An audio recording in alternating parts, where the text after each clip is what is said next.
เดี๋ยวกินเสร็จน่ะเราเล่นไพ่กันนะขามาครบกันแล้วเนี่ย ไม่ทันไรจะเอาเงินลูกเงินหลานแล้วไปเปิดเซฟเลยเดี๋ยวจะกินให้หมดตูดเลยเนี่ย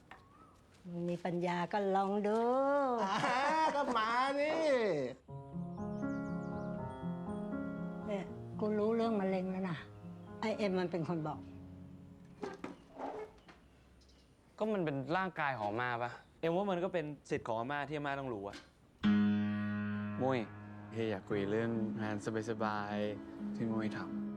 ฉี่ตุงแล้วเดี๋ยวเราเปลี่ยนผ้าก่อนนะกง อากงยกบ้านของอีให้กับอามุยบ้านนั้นขายได้เป็น10 ล้าน ำเฮียอยากได้แบบมุ้ยบ้างอะต้องทำไงอะ เฮียรู้ปะว่าสิ่งที่คนแก่เขาต้องการ แต่ไม่มีลูกหลานคนไหนให้ได้เลยคืออะไรอะเวลาเว้ยเฮีย มา นึกยังไงจะไปนอนบ้านอาม่า พวกมึงมาทำไมบ่อยๆวะ คิดถึงเอ็มซื้อก๋วยเตี๋ยวมาฝากก๋วยเตี๋ยวเนื้อตุ๋นเจ้าดังไงแม่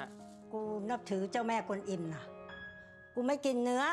พรุ่งนี้เอ็มไปช่วยขายโจ๊กนะมาไปกี่โมงอะ ตีห้า มันเช้าจังอะ นกที่ตื่นแต่เช้าอ่ะหาหนอนกินได้ก่อน หนอนที่ตื่นเช้าอะโดนนกแดกก่อนหนอนตื่นสายก็เลยรอ หรือมีหลานมาดูแลเนี่ยนะ น่าอิจฉามาก ใช่ เอ็ม ฮะ มึงก็หวานพืชหวังผลเหมือนกันใช่ไหม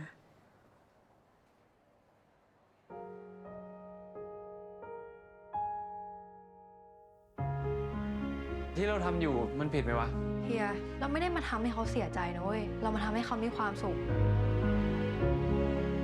มัดไม่แน่นอ่ะ แน่นมากเดี๋ยวน้ำส้มมันอึดอัด อาม่าเหงาเนี่ย อยู่คนเดียวมาตั้งหลายปี เดี๋ยวกูก็หายแล้วนะ มันก็ไม่ต้องมาดูแลกูแล้วล่ะ ช่วงนี้ม่าให้เอ็มเกาะกินไปก่อนถ้าม่าหายแล้วเอ็มค่อยไปแล้วกัน มึงมาอยู่นี่ก็ดีเนาะ สนุกดี